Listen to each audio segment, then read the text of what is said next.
Yeah? What's your favorite kind of tea? Clara. Sweet tea. Sweet tea. Okay. Here, you in the front. Yeah. Sweet tea. You like sweet tea? Does everybody just like sweet tea? I do. Okay. Do you guys ever drink hot tea? No? You like hot tea? Hot tea is my favorite. Have you guys ever had a tea party before? No. Okay, well you guys need to try to have a tea party. This book is about a cat named Oliver, and he has a tea party. Okay, and we're going to read and find out what happens at his tea party. Oliver talks to himself a lot. It's a nice day for tea, but who will have tea with me? Me! I'll have tea! Filbert talks to Oliver a lot. But Filbert is too shy to come out from under the couch, and Oliver doesn't hear him. Why do you think he can't hear him? Because he's a mouse. So Filbert decides to write Oliver a letter. The letter says, "Dear Oliver, let's have tea. Filbert, under the couch. I hope we have cookies with our tea." But whoops, Oliver sweeps the note back under the couch. Doesn't see it because it's so small. So Filbert tries again. This time he sends his letter by airmail. He's going to shoot it at him like a paper airplane. Eek! A flea! Oliver thinks it's a bug, and he misses the letter again. Filbert wonders what to do. Then there's a knock on the door. Who is it? Cousin Lester, will you have tea with me? I'm throwing a party, but I guess there could be tea. What? A tea party? Filbert wants to go to the party too. Not without me, says Filbert. So Filbert decides to march right up and hand Oliver the letter. But just then the guests arrive and the party begins. Would you like some tea? We're bouncing, can't you see? I don't like this party one bit.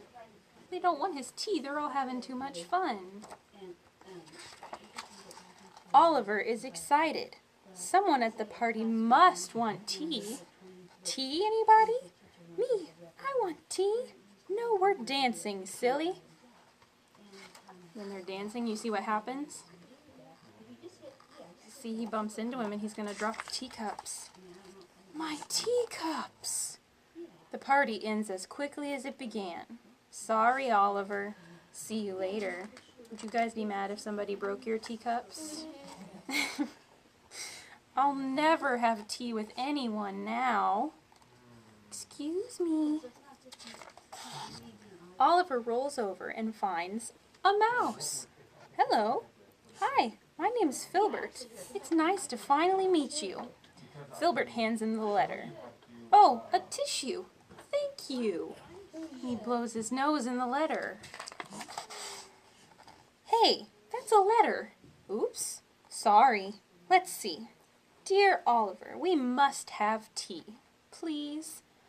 You want to have tea with me? Yes. Oh, but I don't have any more cups. Yes, you do. I saved these for you. See, put a pillow under them so they didn't break when he dropped them. Hooray! 2 cups. 1 for me, 1 for you. And the new friends sit down for a nice cup of tea. Did you guys like that book? Yeah. Now we all Okay. have a tea party, don't we? Yeah, this one has tea in it too. It's got my favorite kind of tea in it. It's at the end of the book, so you have to listen to find out what it is. This is my favorite book. It's The Tale of Peter Rabbit. Have you guys read this before? I have watched the movie. Oh, you watched the movie? Is it good? It's funny. I haven't gone to see it yet, but I want to. There's a Peter Rabbit movie coming out. Let's listen to the story. That's probably bad. Okay. Once upon a time, there were 4 little rabbits, and their names were Flopsy, Mopsy, Cottontail, and Peter. They lived with their mother in a sandbank underneath the root of a very big fir tree.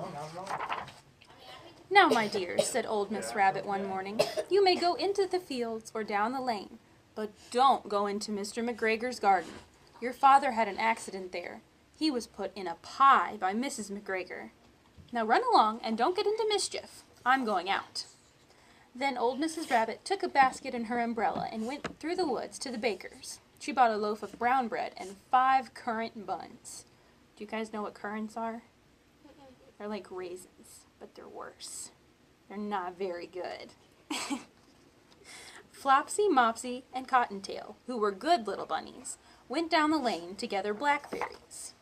But Peter, who was naughty, ran straight away to Mr. McGregor's garden and squeezed under the gate. First, he ate some lettuces and some French beans, and then he ate some radishes, and then, feeling rather sick, he went to look for some parsley. But round the end of a cucumber frame, whom should he meet but Mr. McGregor? Mr. McGregor was on his hands and knees, planting out young cabbages, but he jumped up and ran after Peter, waving a rake and calling, "Stop, thief!" Peter was most dreadfully frightened. He rushed all over the garden, for he had forgotten the way back to the gate. He lost one of his shoes among the cabbages, and the other shoe amongst the potatoes. After losing them, he ran on all 4 legs and went faster, so that I think he might have got away altogether if he had not, unfortunately, run into a gooseberry net, and got caught by the large buttons on his jacket. It was a blue jacket with brass buttons, quite new. Peter gave himself up for lost and shed big tears, but his sobs were overheard by some friendly sparrows, who flew to him in great excitement and implored him to exert himself. Mr. McGregor came up with a sieve which he intended to pop up on the top of Peter, but Peter wriggled out just in time, leaving his jacket behind him, and he rushed into the tool shed and jumped into the watering can. It would have been a beautiful thing to hide in if it had not had so much water in it. Mr. McGregor was quite sure that Peter was somewhere in the tool shed, perhaps hidden underneath a flower pot. He turned them over carefully, looking under each one. Presently, Peter sneezed. "Ka-choo!" Mr. McGregor was after him in no time, and tried to put his foot upon Peter, who jumped out of a window, upsetting 3 plants. The window was too small for Mr. McGregor, and he was tired of running after Peter, so he went back to work. Peter sat down to rest. He was out of breath and trembling with fright, and he had not the least idea which way to go. Also, he was very damp from sitting in that watering can.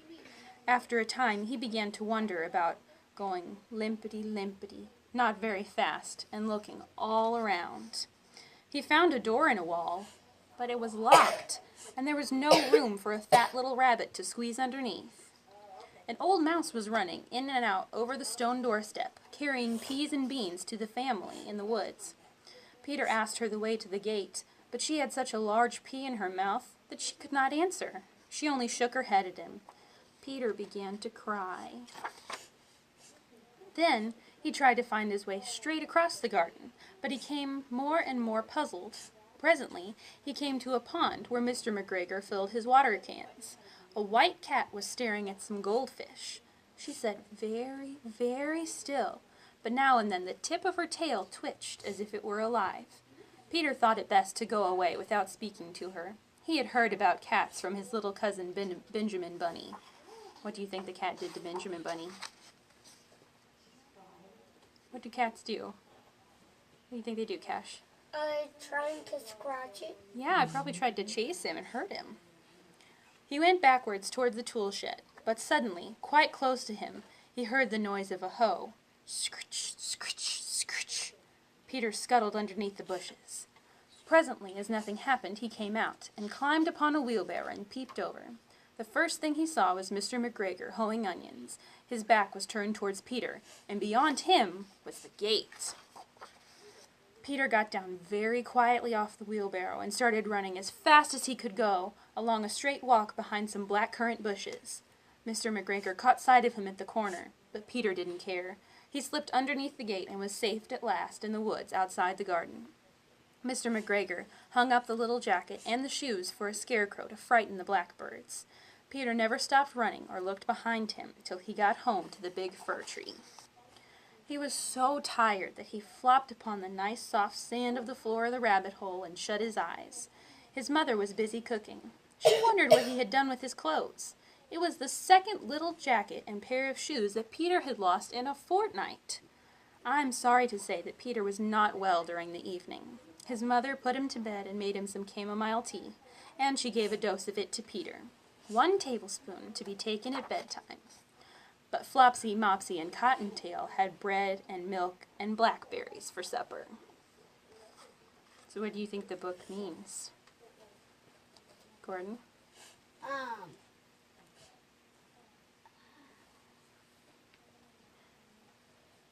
Did you forget?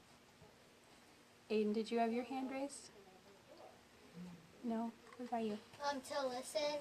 Yeah, you should listen to your mom. Otherwise you're going to get in trouble. And you won't get blackberries for supper.